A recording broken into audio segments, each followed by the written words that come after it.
Jennifer Williams began her career in government service in 2005, shortly after graduating from college when she joined the Department of Homeland Security as a political appointee during the George W. Bush administration, and after working as a field representative on the 2004 Bush-Cheney presidential campaign. She joined the Foreign Service the following year, completing tours in Jamaica, Beirut, and Lebanon.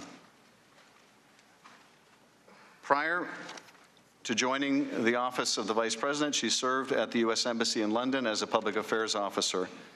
In April 2019, Ms. Williams was detailed to the office of the Vice President, Mike Pence, where she serves as a special advisor on his foreign policy team covering Europe and Russia issues.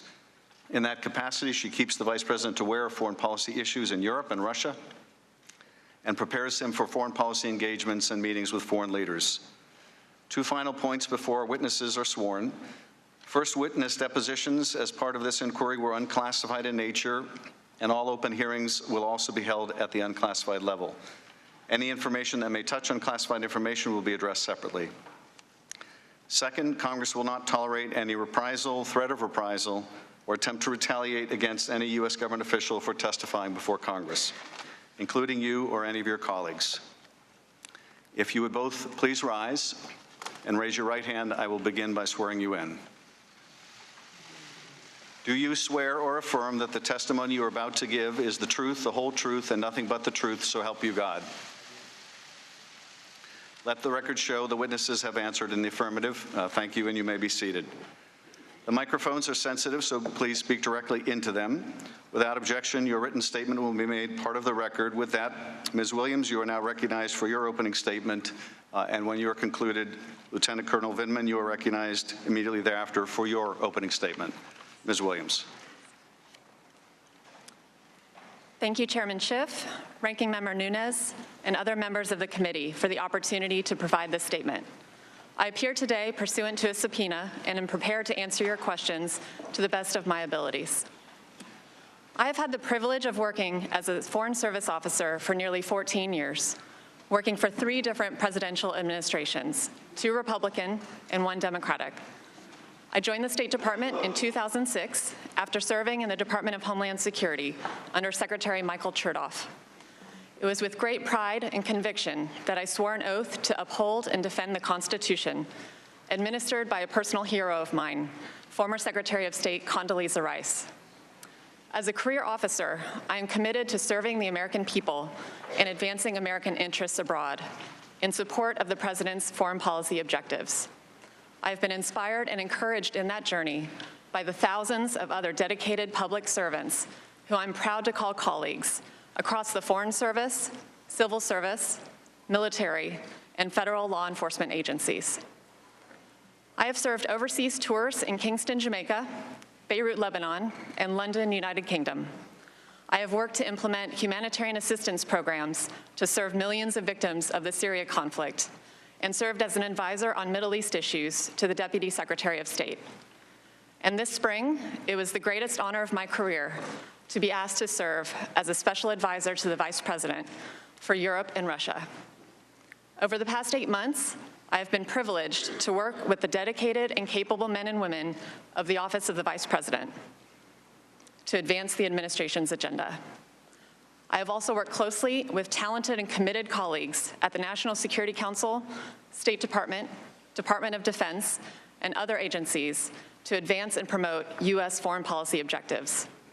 In this capacity, I have advised and prepared the Vice President for engagements related to Ukraine. As you are aware, on November 7th, I appeared before the committee for a closed-door deposition pursuant to a subpoena. I would like to take this opportunity to briefly summarize my recollection of some of the events I expect the committee may ask me about. On April 21st, Volodymyr Zelensky won the Ukrainian presidential election. On April 23rd, the Vice President called to congratulate President-elect Zelensky.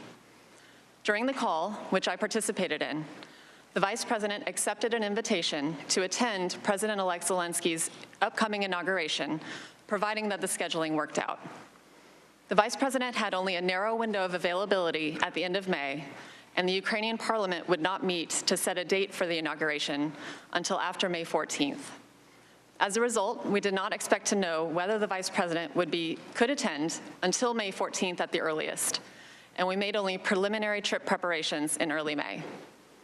On May 13th, an assistant to the Vice President's Chief of Staff called and informed me that President Trump had decided that the Vice President would not attend the inauguration in Ukraine. She did not provide any further explanation. I relayed that instruction to others involved in planning the potential trip. I also informed the NSC that the Vice President would not be attending so that it could identify a head of delegation to represent the United States at President-elect Zelensky's inauguration. On July 3rd, I learned that the Office of Management and Budget had placed a hold on a tranche of security assistance designated for Ukraine. According to the information I received, OMB was reviewing whether the funding was aligned with the administration's priorities. I subsequently attended meetings of the Policy Coordination Committee, where the hold on Ukrainian security assistance was discussed.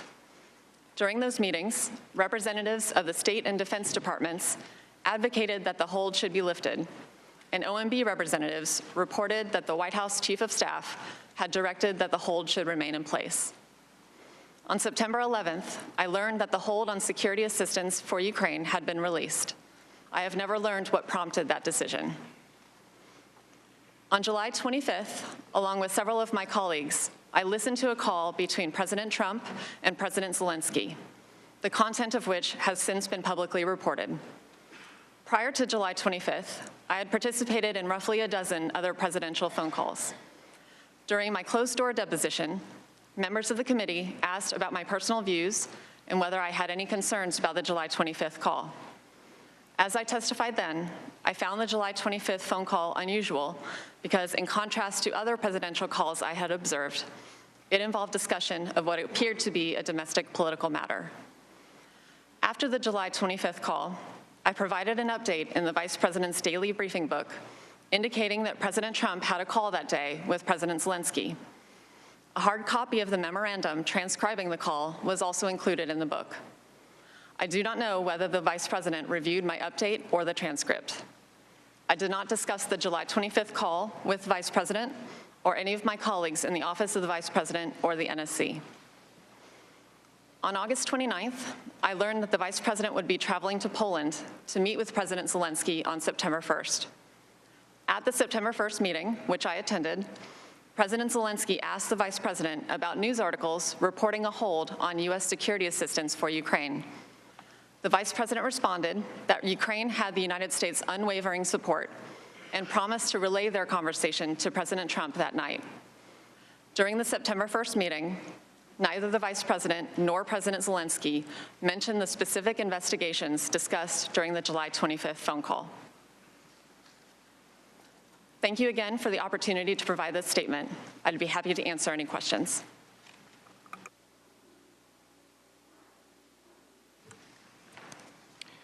Mr. Chairman, Ranking